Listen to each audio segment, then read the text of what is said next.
জাতীয় রাজস্ব বোর্ডের কর্মকর্তা কর্মচারীদের চলমান আন্দোলন কর্মসূচির পরিপ্রেক্ষিতে বিদ্যমান সংকট নিরসন নিয়ে বিবৃতি দিয়েছে অন্তর্বর্তী সরকার। রোববার বিকেলে সংবাদ মাধ্যমে এই বিবৃতি পাঠানো হয়। বিবৃতিতে বলা হয়, বাংলাদেশের বাজেট ব্যবস্থাপনায় উন্নয়নমুখী কার্যক্রম পরিচালনার সবচেয়ে বড় সীমাবদ্ধতা হল দুর্বল রাজস্ব সংগ্রহ ব্যবস্থা।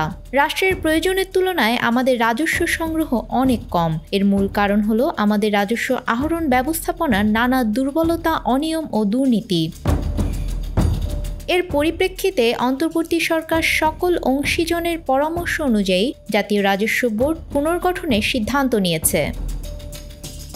সরকার গভীর উদ্বেগের সঙ্গে লক্ষ্য করছে যে রাজস্ব সংস্কারের কাজকে বাধাগ্রস্ত করার জন্য কতিপয় কর্মকর্তা কর্মচারীরা নজিরবিহীনভাবে গত 2 মাস ধরে দেশের ব্যবসা বাণিজ্য, আমদানি রপ্তানি এবং রাজস্ব আদায় কার্যক্রম বান্ডেল থাকলে প্রতি সেনমানিতে টাকা বাঁচবে। বিকাশ সেনমানি বান্ডেল কিনে জিতুন প্রতি লেনদেনে।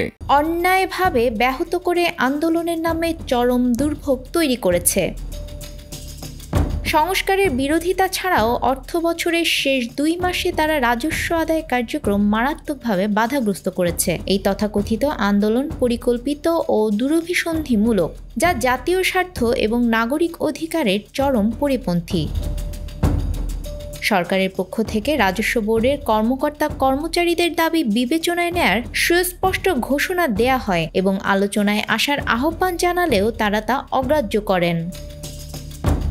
বিবৃতিতে বলা হয়, এ পরিস্থিতিতে অতি জরুরি আমদানি রপ্তানি ও বৈদেশিক বাণিজ্যের কার্যক্রম চলমান রাখার জাতীয় স্বার্থে সরকার জাতীয় রাজস্ব বোর্ডের আওতাধীন সকল customs house, ICD bond commissionerate এবং শুল্ক স্টেশন সমূহের সকল শ্রেণীর চাকরিকে অত্যাবশ্যকীয় সার্ভিস ঘোষণা করার সিদ্ধান্ত নিয়েছে।